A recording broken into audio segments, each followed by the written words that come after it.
there were a whole lot of people on the left who, I think, out of fear, were pretending like all of this talk from everyday regular people. I'm not talking about hardcore conservatives. I'm talking about like everyday regular people. All the talk from them about what was going to happen in the wake of what they did to Charlie Kirk, I think they were secretly hoping, praying that they would be right. But they were wrong. The response in the very first event, as Turning Point immediately resumed its campus tour, was immense. It was a complete sellout. And Turning Point has not only continued its work, but it has redoubled or quadrupled its effort. This year will probably be one of the biggest years for the conservative movement with young men and women in history. They really screwed up. Let's look at this. Turning Point USA announces star-studded lineup of campus speaking dates after Charlie Kirk's assassination, with guests including Megyn Kelly and Vivek Ramaswamy. Now, I don't care for Vivek that much, but I do think he does well with young people. So I think he's a good fit for that. Turning Point USA has announced a star-studded lineup of speakers who continue Charlie Kirk's college speaking tour following his assassination, fulfilling the pledge of his widow that Erica said the campus events will continue without him. Kirk lost his life on September 10th on the campus of Utah Valley University on the inaugural leg of his American Comeback Tour, which has been rebranded as Turning Point Tour in his honor. We have the University of Minnesota, which was last night. I'm going to show you some video from that. Virginia Tech, Utah State. So tomorrow's Megyn Kelly, Glenn Youngkin. Then Montana State with Vivek Ramaswamy. North Dakota, Glenn Beck. Oklahoma TBA, Indiana University, Tucker Carlson. Louisiana State University, Allie Beth Stuckey, and the governor, Ole Miss, TBA, Auburn, TBA, UC Berkeley in California with Rob Schneider and Frank Turk. And I hope that it's even bigger and there are more. Like, I sincerely hope that this is just the start and that the campus tour extends well into way past November. This is probably just the dates they have announced. The new tour kicked off Monday night at University of Minnesota Twin Cities, where conservative commentator, author, and podcast host Michael Knowles and close friend of Charlie Kirk filled in. On Wednesday, podcast from Megyn Kelly, a Republican Virginia Governor Glenn Youngkin, will be at Virginia Tech, followed by a lineup of September 30th with Alex Clark, Senator Mike Lee.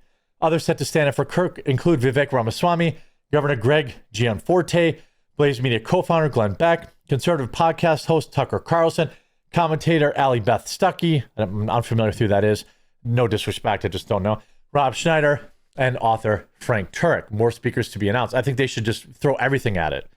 Everybody should be going to these things. Now, here's just a look at what it was last night.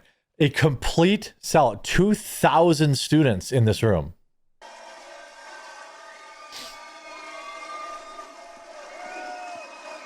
Chanting Charlie's name. Charlie, Charlie, Charlie, Charlie, Charlie. Look at this place. Charlie, Charlie, Charlie, Charlie. Absolutely packed to the brim. Thank you all for. You're going to have thousands of young men and women being not only unapologetically conservative, but unapologetically Christian, which is arguably the bigger win for Charlie. You know, the next step will be to walk with those turning to Christ, teaching, studying, and disciplining them. Rest easy, Charlie. We got it from here. For Charlie was yesterday. Now that's over. For today, it needs to be for Erica, since look, whatever. Here's just a little bit of Michael Knowles last night. By the way, Michael Knowles absolutely crushed it. I would love to see him do more of these events. Erica Kirk forgave her husband's killer. The state of Utah will inject poison into that killer's veins until he's dead.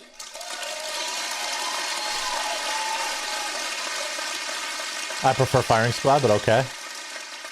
There is no contradiction between those two things. Christian forgiveness does not demand that we allow the cruel to ravage the whole earth. It demands that we love our enemies, and sometimes love is tough. In our personal lives, love means praying for those who persecute us. In politics, love usually means punishing the guilty, both for the protection of the innocent as well as for the good of the criminals. No one benefits from crime, decay, and disorder. Not Agreed. the rest of us, and not the criminals themselves.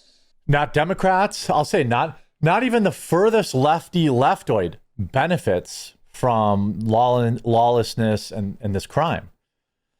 It's not what a civilized society looks like. We cherish what we call the marketplace of ideas in America. Eric. Great. Absolutely great.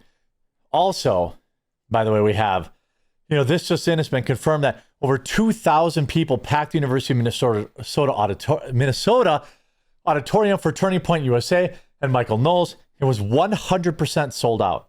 They are carrying Charlie's torch. This is amazing. Look at this place. Here's Charlie up in heaven.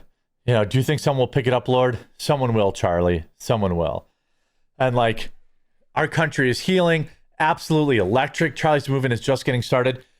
Yeah, I mean, look, as trying to figure out how to word this without sounding ghoulish. I know that's crazy, but you guys know I've been covering this topic, since the story broke. I've always admired the work that Charlie Kirk has done. And but there's a part of me that also recognizes the opportunity that exists right now for Turning Point and this country and other countries, perhaps. What I mean is, as kind of soulless as it sounds, I hope you guys know me, and I don't really obviously I realize the gravity of what happened, but the time to strike is now. Turning Point should be in every university every day until the rest for the rest of the year. The biggest, perhaps the biggest, bummer. No, it wouldn't be the biggest bummer, because obviously I would prefer Charlie Kirk be here. This is why wording this is tough, but I think, Charlie would want this opportunity to be seized by more people to turn more people to church, to turn more people to conservatism, to save our society. There has never been an opportunity like exists right now in this country to get us back on track. Perhaps you could talk about the JFK assassination or MLK, perhaps. I think, yeah, you could probably put those in the same breath. But in my lifetime, there has not been, in the last 50 years, there has not been any opportunity like this. Now, I wish that we didn't have it. I wish that Charlie Kirk was still alive, and I think he would have made an amazing president, perhaps the best president ever. He would have ran probably and won in a landslide. Probably right after J.D. Vance. That would have given him enough time. He would have been, just over 40. But in lieu of that, this is an incredible opportunity for people to turn to goodness, to, as the left says, turn the temperature down. But more importantly, redirect society, redirect people. And the more of these moments we get, here's Michael Knowles last night.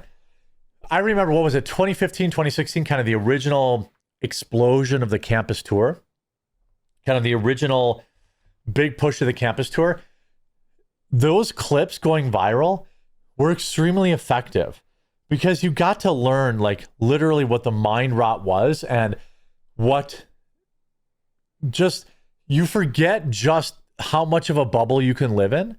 And so hearing from the other side, and this is part of maybe the most important thing Charlie did, was shining a light and breaking up the echo chamber that we all live in. And willing or not, right? That's why Turning Point's work is so important. This is why, hey, Michael Knowles, I would love to see Michael Knowles live Daily Wire and just be full-time on campus because he's so good at it. But here's a great moment from last night. He never said anything untrue. He's saying Jimmy Kimmel never said anything untrue. That's actually not true.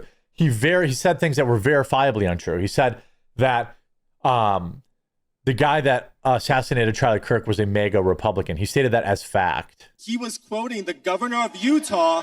No, he wasn't.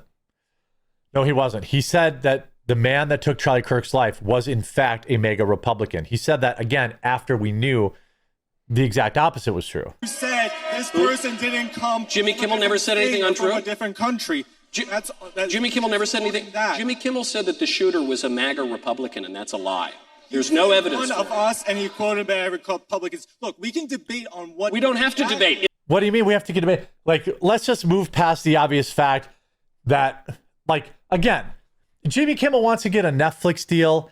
Jimmy Kimmel wants to get a Paramount streaming deal. He wants to come compete on YouTube. Fine. But when he uses federal airwaves to spew lies, sow division, and cause more pain to this country, I'm okay with certain news stations saying, nah, we're good, player. We don't need you on the air. It's a lie. It's an obvious and egregious lie. We don't need to pretend that this is complicated at all. The shooter was a radical left-wing activist who inscribed Antifa slogans on the bullets and was dating a trans furry boyfriend. I don't think he voted for Trump. Kimmel lied. The audience turned on him. The affiliates turned on him. He deserves to lose his job. I'm frankly disappointed that he's getting his job again, but I'm confident even fewer people will watch it this time. That's not what I'm saying. I'm glad you understand my point. That's not what I'm saying. He said Kimmel never lied.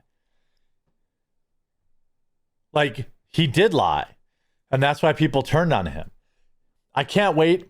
I hope there's a turning point event in Madison, Wisconsin. I assume that would be the spot to go. It was one of the first ones Charlie Kirk ever did, I think. One of the first tables he ever set up. I feel like I read that somewhere. I could be wrong about that. I will happily be there if they want me there. My capacity is not in speaking because I'm not good at that. But I'd be happy to, lift heavy things and shake hands and hand out paperwork or whatever they want. And this is incredible. Charlie Kirk's legacy has only just begun, and I'm so happy to see it. I hope you enjoyed this video. If you did, make sure to leave a like on it. I hope you go to thequartering.com/join. You get in that members area because we're doing incredible things there. We'll talk to you again real soon.